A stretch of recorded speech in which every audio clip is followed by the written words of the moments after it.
What's up, guys? Week 1, day 5. Got chest day, a little pressing.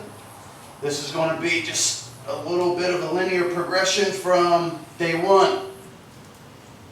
All we're trying to do is just get a little bit better from our last chest day right now. Warm up, we got some flies and some pull aparts. We're not going crazy with warm-ups lately. We're doing what we need to do to feel good, but not spending a tremendous amount of time doing a bunch of shit that we don't need to right now.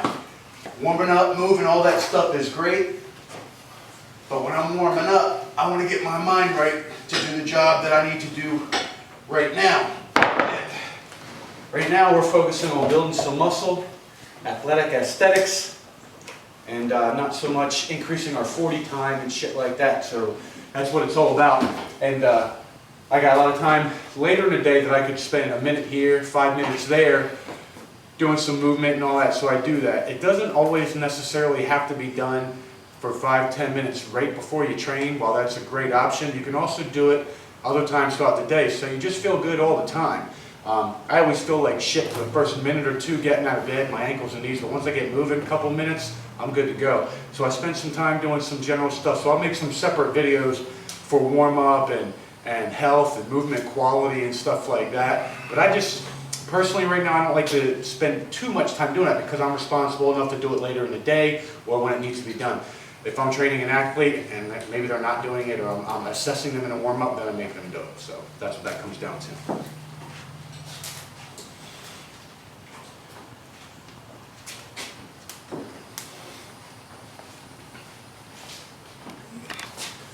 First big movement of the day, bench press. There's so much information out there about how to bench press, I don't want to get into it, but I guess biggest thing, drive your feet into the ground, get rooted, get a good arch in your back, and drive through the legs. Think about pushing your head through the wall behind you, but your back is driven into the bench, so that tension is created. You're driving here, you're driving up, and make it a full body movement, not just isolation on the pecs. I like to grab the bar, kind of pull it apart, break it, squeeze it, snap it, pull it apart. It just creates more tension, more muscle, more strength.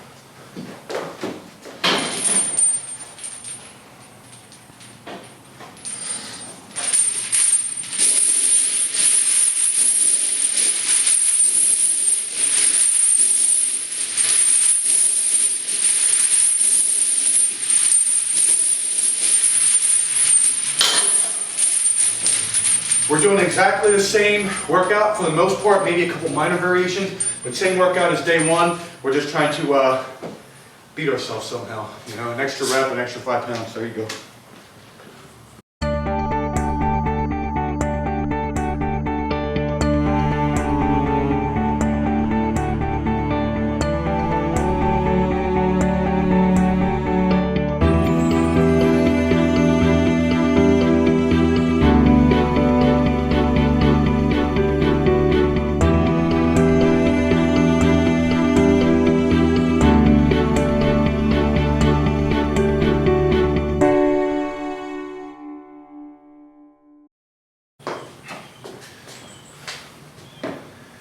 Incline bench with chains. We're using a really wide grip, and I'm going to keep my elbows a little bit higher. It's going to hit the pecs a little bit differently. It's more of a stress on the shoulders, but that's why we're going a little bit lighter, stretching the pecs a little bit more without really trying to do any damage to the shoulder.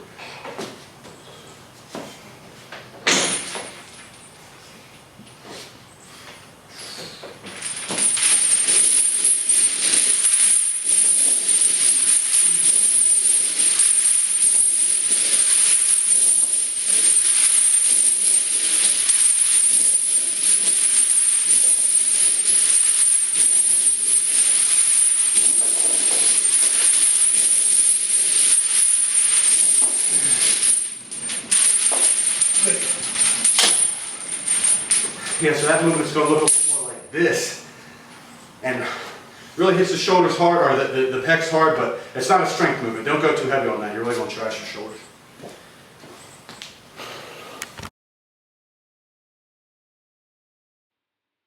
When you're doing your dips, you really want to think about scapular mobility a lot. It's not just about your triceps and your chest. It's a lot in the scapula.